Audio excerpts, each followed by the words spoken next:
জটিলা বুড়ি বলছে, ও মা আমাদের দিন তো হয়নি। বলে হয়েছে, হয়েছে। আর যদি না হয়েছে তাহলে কি হবে? বলে হয়েছে, যদি তোমাদের মধ্যে বাসি কাটাতে পারি তাহলে শিখাই তো বাসি দিতে হবে। জটিলা বুড়ি বলছে, বাবা এই আবার কেমন করে জানলো যে কানাইয়ের বাসিটি আমরা শিখাই মধ্যে তুলে রেখেছি? বলে বেশ, তোমরা যদি আমাদের মধ্যে দেখাতে পারো সেই শিখাই তোলা বাসিটি না হলে দেওয়া যাবে।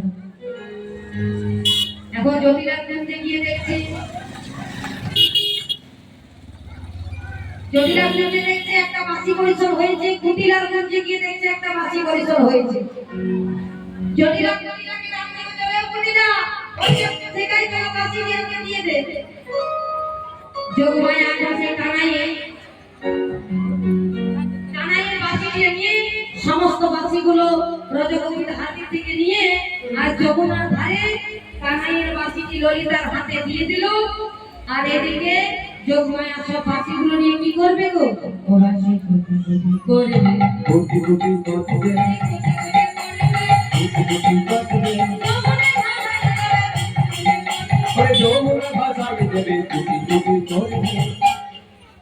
যোগমায়া সব বাসিগুলো নিয়ে যমুনার জলে ভাসিয়ে দিলেন।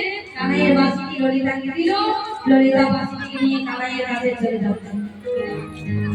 ডাকতে ডাকতে চলে যাচ্ছে, বলে ও কানাই, কানাই বলি এই না তোমার বাসিটা আমি কোন রকম করে এনে দিলাম, এবারে কিন্তু আর হারাবে না। এবারে যদি বাসিটি হারাইও তাহলে আর এনে দিতে পারবো না। কানাই বলছে, বাসিটিকে পেয়ে মনের আনন্দে মায়ের কাছে ঘিরে ঘিরে নৃত্য করতে শুরু করেছে। এত আনন্দ, তার মনে আনন্দের সীমা নেই। কেন মা? না সে হারা ধর ঘুরিয়ে পেয়েছি। বাসিটি হারিয়েছিল, সেই বাসিটি ঘুরিয়ে পেয়েছে, তার কি আনন্দের সীমা থাকে? তাই সেই বাসিটিকে নিয়ে মাকে ঘিরে ঘিরে নৃত্য করতে শুরু করেছে। সব ঘিরে ঘিরে নৃত্য করছে আর মা তখন আমার গোপালকে নৃত্য দেখে মায়ের আনন্দ হচ্ছে। ও দাদু